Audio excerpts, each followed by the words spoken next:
Class 12 Hindi 2025 board exam के लिए, class 12 Hindi 2025 board exam के लिए जितने भी स्टूडेंट 2025 में पेपर देंगे उनके लिए हम इस वीडियो में लेकर आए हैं निबंध। ठीक है, निबंध को लेकर आए हैं। कौन सा निबंध है भैया? बेरोजगारी की समस्या और उनका समाधान समाधान, बेरोजगारी की समस्या और उनका समाधान। इस वीडियो में हम निबंध लेकर आए हैं जो आपके बोर्ड एग्जाम में 9 नंबर का एक निबंध पूछा जाता है। यदि आप लोगों को भी बोर्ड एग्जाम में हिंदी में 100 में से 95 प्लस मार्क्स लेकर आना है तो आज के इस वीडियो को कंप्लीट देखिएगा, जो कि निबंध के ऊपर है और एक मोस्ट इम्पॉर्टेंट निबंध है। इसको आप निबंध देख लेंगे तो आपका 9 नंबर बिल्कुल पक्का हो जाएगा। 9 नंबर आपका पक्का करने से कोई भी नहीं रोक सकता। बेरोजगारी की समस्या और समाधान पर जो निबंध है स्टूडेंट, ये आपके पेपर में हर साल पूछे जाते हैं और 9 नंबर आपका कंफर्म हो जाता है। ठीक है, किसी एक पर आपको निबंध 4-5 दिए होते हैं, किसी एक पर आपको निबंध लिखना होता है बोर्ड एग्जाम में। ठीक है, तो चलिए शुरू करते हैं। निबंध कैसे लिखा जाता है पूरी जानकारी मैं आपको बताता हूँ कि कैसे आपको बोर्ड एग्जाम में निबंध को लिखना है। यहाँ पर देखिए, सबसे पहले हेडिंग में चाहे जो भी आप निबंध लिखेंगे स्टूडेंट, सबसे पहले आपका ज़रूरी होता है हिंदी के निबंध में प्रस्तावना से ये होता है भैया कि किस टॉपिक के बारे में पूरा डिटेल इसी में निचोड़ आपका आ जाएगा प्रस्तावना में। ठीक है, इसी में आपका आ जाएगा कि भैया आप आगे शुरू करने वाले क्या हैं, इसमें बताया क्या जा रहा है। ठीक है, ये देखिए प्रस्तावना में देखिए कि बेरोजगारी किसी भी देश अथवा समाज के लिए, इसको स्टूडेंट यहाँ पर देखिए, मेरी बातों को सुनिए प्यारे विद्यार्थी, कि यदि आप लोग हमारी बातों को भी सुनेंगे और इसको कॉन्सेप्ट को देखेंगे तो आप बहुत ही जल्दी याद कर पाएंगे निबंध को।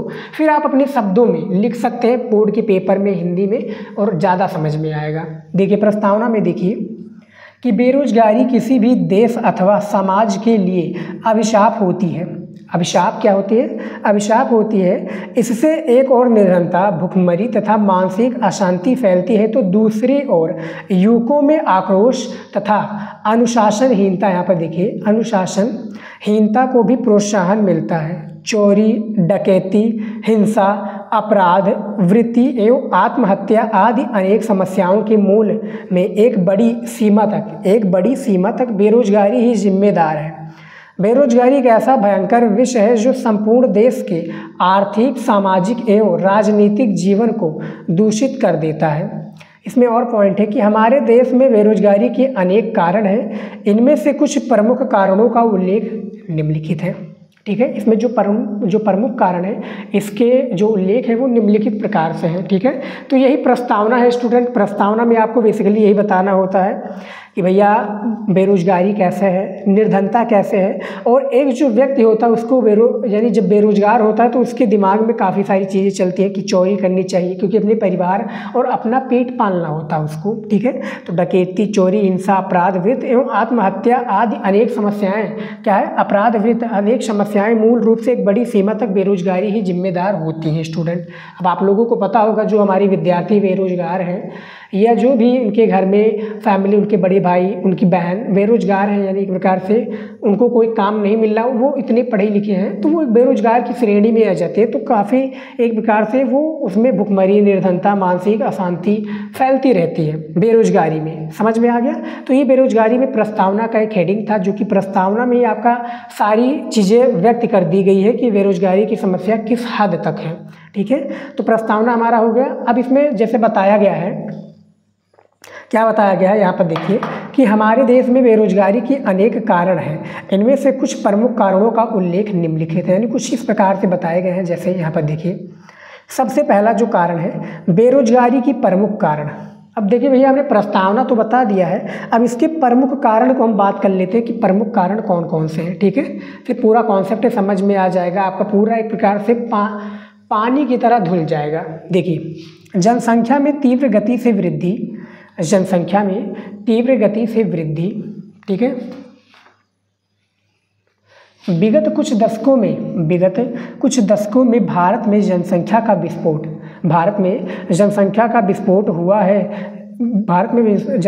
विस्फोट हुआ है। हमारे देश की जनसंख्या में प्रतिवर्ष लगभग 2.5, यहाँ पर देखिए लगभग 2.5 की वृद्धि हो जाती है, जबकि इस दर से बेकार हो रहे व्यक्तियों के लिए हमारे देश में रोजगार की व्यवस्था नहीं है। हमारे देश में भैया क्या है, रोजगार की व्यवस्था नहीं है, जो कि बेरोजगारी का प्रमुख कारण है। ठीक है, ये हो गया हमारा। आप लोग क्या है एक इसी तरीके से बोर्ड की कॉपी में लिखना है, जैसे कि मैंने बताया पॉइंट के हिसाब से लिखिए। जैसे कि यहाँ पर लिखा हुआ था ना कि बेरोजगारी की प्रमुख कारण, ब्लैक पेन से हमने लिखा है, फिर इसको हाईलाइट कर दिया है, फिर इसके यहाँ पर पूरा कॉन्सेप्ट आ गया है, पूरा आंसर आ गया है। तो इस तरह से जब आप लिखेंगे तो एक प्रकार से पूरा अच्छा लगेगा देखने में, और एग्जामिनर भी सोचेगा कि भैया बच्चे को लिखने का तरीका मालूम है। ठीक है, क्योंकि इन्हीं सब टॉपर जो होता है सेम इसी तरीके से लिखता है। यही सब गलतियां जो होती हैं वो आप लोग कर देते हैं और टॉपर नहीं करता है। इन गलतियों को वो सुधारता है और देखता है कि इसी तरीके से हम लिखेंगे तब हमें 9 नंबर फुल दिया जाएगा। 9 नंबर पाना आसान नहीं है स्टूडेंट। देखिए दूसरा है हमारे देश में कुशल एवं प्रशिक्षित व्यक्तियों की कमी। अब भैया हमारे देश में कुशल एवं प्रशिक्षित जो व्यक्ति हैं उसमें कमी कैसे है, देखिए उद्योगों के सफल संचालन के लिए विदेशों से प्रशिक्षित कर्मचारी बुलाने पड़ते हैं। इस कारण देश के कुशल एवं प्रशिक्षित व्यक्तियों के बेकार हो जाने की भी समस्या हो जाती है। बेकार हो जाने की भी क्या होती है, समस्या हो जाती है। ये हमारा हो गया हमारे देश के कुशल एवं प्रशिक्षित व्यक्तियों की कमी। तीसरा है भारतीय शिक्षा। अब भैया भारतीय शिक्षा इसमें किस तरह से योगदान निभाती है, देखिए भारतीय शिक्षा सैद्धांतिक अधिक है, ये व्यवहारिकता से शून्य है। इसमें पुस्तकीय ज्ञान पर ही, इसमें देखिए क्या है, पुस्तकीय ज्ञान पर ही विशेष ध्यान दिया जाता है। यहाँ के स्कूल कॉलेजों से निकलने वाले छात्र दफ्तर की लिपिक ही बन जाते हैं। भैया एक प्रकार से सरकारी नौकरी के पीछे ही भागने लगते हैं। ठीक है, वे निजी उद्योग धंधे स्थापित करने योग्य नहीं बन पाते हैं। भैया अपना निजी कार, अपना कंपनी खड़ा करना, जैसे जोमेटो हो गया, उसके बाद में क्या हो गया भैया फ्लिपकार्ट हो गया, अमेजोन हो गया, फिर माइक्रोसॉफ्ट हो गया। तो ये सब भैया जो बड़ी कंपनियां हैं इन्होंने अपना एक प्रकार से कंपनी बनाया। ये नौकरी की तरफ ना भागकर अपना बड़ी कंपनियों के ऊपर ध्यान दिया, बड़े उद्योग धंधों के ऊपर स्थापित किया। ठीक है, तो काफ़ी जो हमारे स्टूडेंट होते हैं वो नौकरी की ओर भागेंगे कि भैया पढ़ लिख कर नौकरी लें, लेकिन नौकरी ही कुछ नहीं होता। नौकरी मिले तो ठीक है, ना मिले तो भाड़ में जाए। नहीं तो आप अपना व्यवसाय कीजिए, छोटा सा बिजनेस कीजिए, छोटे से बिजनेस को आप अपना लंबा बढ़ा दीजिए। यानी छोटे से बिजनेस को आप धीरे धीरे ग्रो करते जाइए, उसको बढ़ाते जाइए। तो ये भारतीय शिक्षा का एक प्रकार से सैद्धांतिक स्वरूप है। इसमें और भी दिया हुआ है, देखिए चौथा क्या दिया हुआ है, ये देखिए चौथा दिया हुआ है कि विगत पंचवर्षीय योजनाओं में देश का औद्योगिक विकास, जो विगत पंचवर्षीय योजनाएं हैं इसमें देश का औद्योगिक विकास कैसे है, ये देखिए समुचित रूप से देश का औद्योगिकीकरण नहीं किया जा सकता है। समुचित रूप से जो देश का औद्योगिकीकरण है ये नहीं किया जा सकता है। अतः व्यक्तियों के लिए रोजगार नहीं उपलब्ध हो पा रहे हैं। व्यक्तियों के लिए भैया रोजगार जो है ये नहीं उपलब्ध हो पा रहे हैं। ये विगत पंचवर्षीय योजनाओं में देश का औद्योगिक विकास है जो कि ये बताया गया है। ठीक है, अब हम देख लेते हैं पूरा, हमने तो पूरी समस्या देख ली कि बेरोजगारी की समस्या क्या है। अब इसके समाधान के ऊपर बात कर लेते हैं। यानी जो भी समस्या होती है उसका समाधान ज़रूर होता है और इस वीडियो में भी समाधान आपको मिलेगा। ठीक है, और अभी तक आप लोगों ने वीडियो को लाइक नहीं किया तो कर दीजिए स्टूडेंट, हम आप सभी के लिए ही मेहनत कर रहे हैं।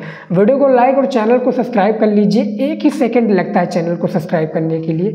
चैनल को सब्सक्राइब कर लीजिए, हम ऐसे इंपॉर्टेंट वीडियो आप सभी के लिए लेकर आते रहेंगे। तो चैनल को अभी सब्सक्राइब कर लीजिए और वीडियो को लाइक कर दीजिए ताकि हमें मोटिवेशन मिले स्टूडेंट आप सभी के लिए इंपॉर्टेंट वीडियो बनाने का।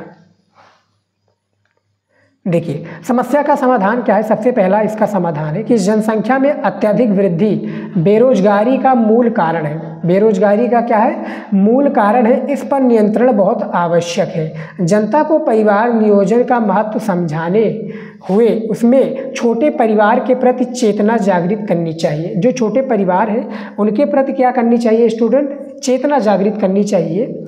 उसके बाद में दिया है दूसरा पॉइंट कि शिक्षा को व्यवसाय प्रधान बनाकर शारीरिक श्रम का भी उचित महत्व दिया जाना चाहिए। जो शारीरिक श्रम है इसको भी उचित महत्व दिया जाना चाहिए।